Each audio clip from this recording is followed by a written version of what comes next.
আরে এত টাইম হয়ে গেল, ব্যাট বল খেলতে হবে, সোলজাররা এখনো আসছেই না। আজকে বিজয়ের ব্যাটটা চুরি করে নিয়ে আসলাম, ও আমাকে কোনোদিনও খেলা নেয় না, আজকে ওকে দেখাবো মজা। সোলজার সোলজার, এই দেখো নতুন ব্যাট বল, চলো ব্যাট বল খেলবো। যা এখান থেকে, তোর সাথে আমি খেলবো না। কিন্তু কেন? আরে তুই তো খেলতে মেলতে পারিস না, শুধু শুধু আমাকে মাঠে দৌড় করাবি, আগে ভালো করে খেলাটা শিখে আয়। আজকের পর থেকে খেলবি না আমার সাথে। ওই তো বিরাট দাঁড়িয়ে আছে, যাই বিরাটের সঙ্গে খেলি। বিরাট, চল বিরাট একটা ম্যাচ খেলি। যা এখান থেকে নোংরা, তোর সাথে কি খেলবে? চল আয় ম্যাচ খেলবো। যা এখান থেকে, তুই খেলগা। ও আচ্ছা তাই, তোদের খেলতে হবে না আমার সাথে ব্যাট বল, আমি যাচ্ছি। যাকে ব্যাট বল খেলার কথা বলছি সেই না বলে দিচ্ছে, খেলবোই না আমি ব্যাট বল।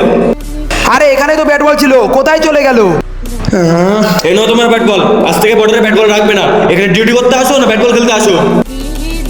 আরে ওর কি হলো আবার?